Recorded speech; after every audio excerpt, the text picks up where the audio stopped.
Terima kasih kepada semua rekan-rekan wartawan media yang sudah hadir.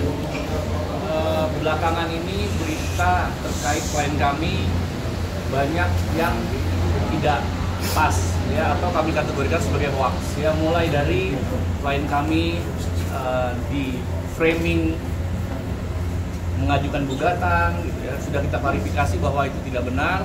Dan sekarang klien kami di framing kembali terkait hal-hal yang kurang mengenakan dengan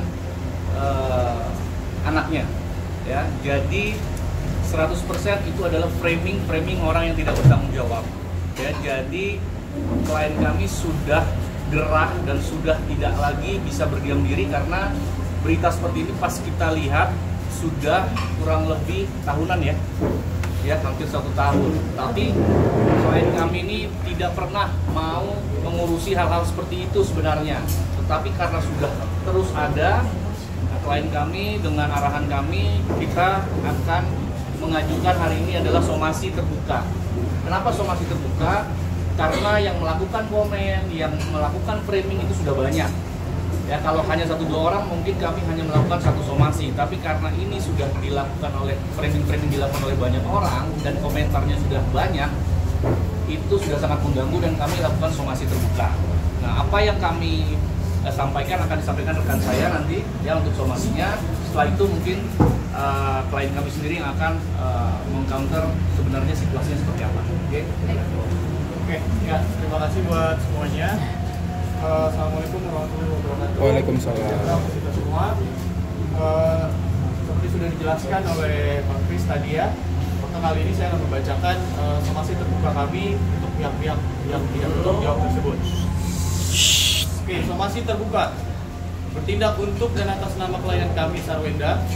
Dengan ini kami menyampaikan somasi terbuka sebagai tindak lanjut atas dugaan adanya informasi atau informasi elektronik yang menyerang kehormatan atau merusak nama baik dan harga diri klien kami, berupa gambaran atau tulisan yang dituduhkan atau fitnah kepada klien kami dengan maksud diketahui umum dan merugikan klien kami, yang diduga dilakukan oleh pemilik akun TikTok, diantaranya Cancer @andai05065, Sukabakso N_Aya04, Jaya Mulia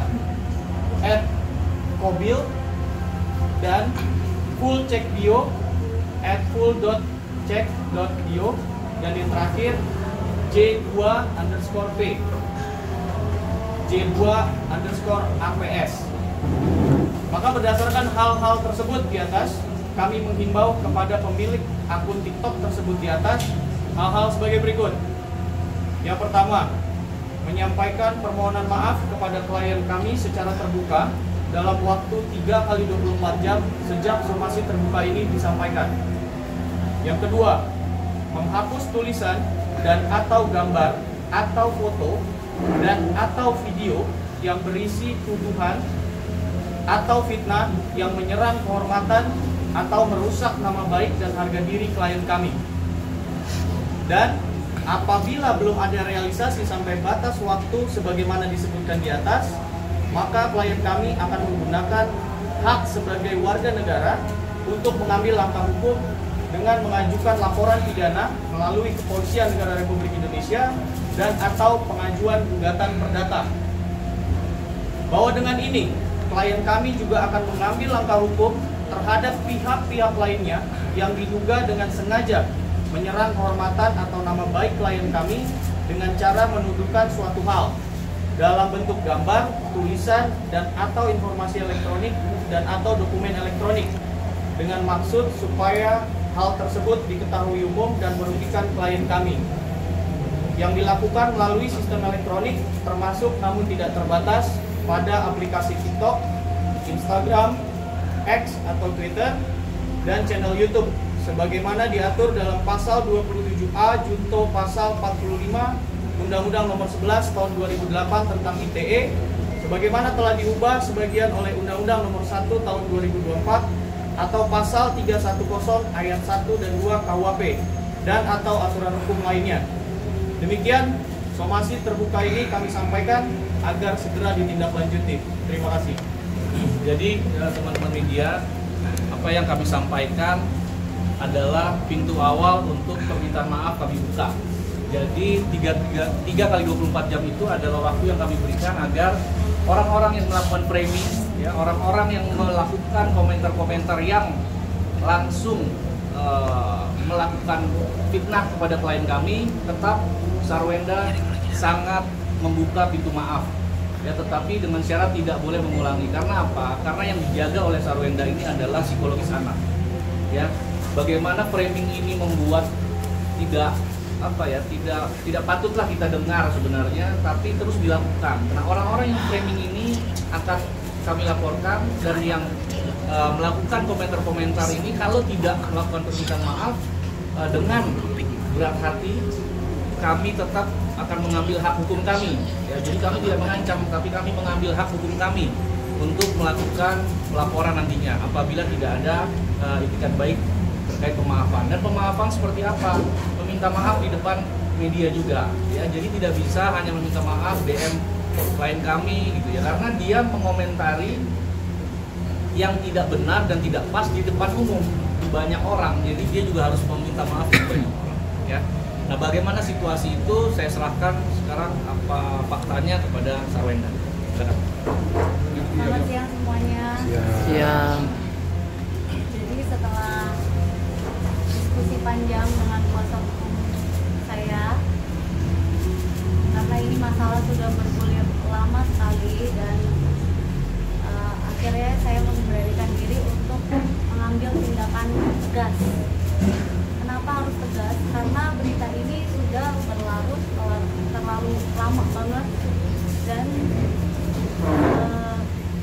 sudah sangat mengganggu saya dan mengganggu anak-anak saya juga. Karena posisinya saya juga harus menjaga mental anak-anak saya, kelangsungannya mereka. Seperti yang saya selalu bilang, mereka udah mulai bertumbuh besar.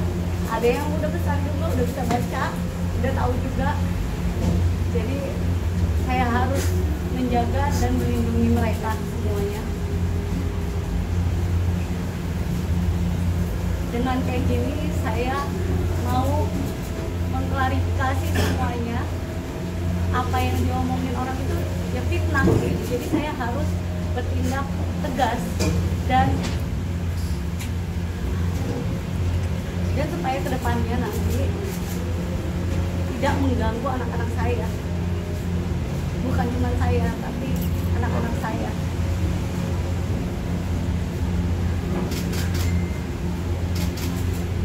Dan saya nggak mau misalnya ada oknum-oknum yang sengaja memfitnah saya, yang sengaja menyudutkan saya, tidak bertanggung jawab, komen atau mungkin yang mereka membuat opini-opini supaya orang lain juga berpikir seperti mereka, padahal itu sebenarnya semuanya fitnah. Itu benar-benar diselesaikan dengan baik-baik demi kedepannya tidak mengganggu psikologis ataupun mental anak-anak saya. Jadi dengan ini saya langsung menyerahkan semuanya ke kuasa hukum saya, karena saya yakin mereka yang lebih mengerti bagaimana menanganinya. Biarkan saya fokus dalam menjaga mental anak-anak saya dan melindungi anak-anak saya. Sebagai ibu pasti berusaha yang terbaik untuk anak-anaknya, dan saya ini hanya berusaha untuk belajar menjadi ibu yang tidak membeda-bedakan anak-anaknya dan berusaha untuk adil ke semua anak-anaknya. Jadi kalau misalnya ternyata etikat baik seperti itu, niat baik tulus seperti itu di-framing orang, difitnah orang, pasti ada rasa sedih dan kecewa. Jadi saya serahkan semuanya ke kuasa hukum saya, dan terima kasih semuanya. Semoga beritanya sampai sesuai dengan tujuan, nggak ada yang dikatkan, nggak ada yang di pojok-pojokkan, supaya semuanya baik-baik semua. Terima kasih. Jadi jelas bahwa dari klien kami masih membuka pintu maaf,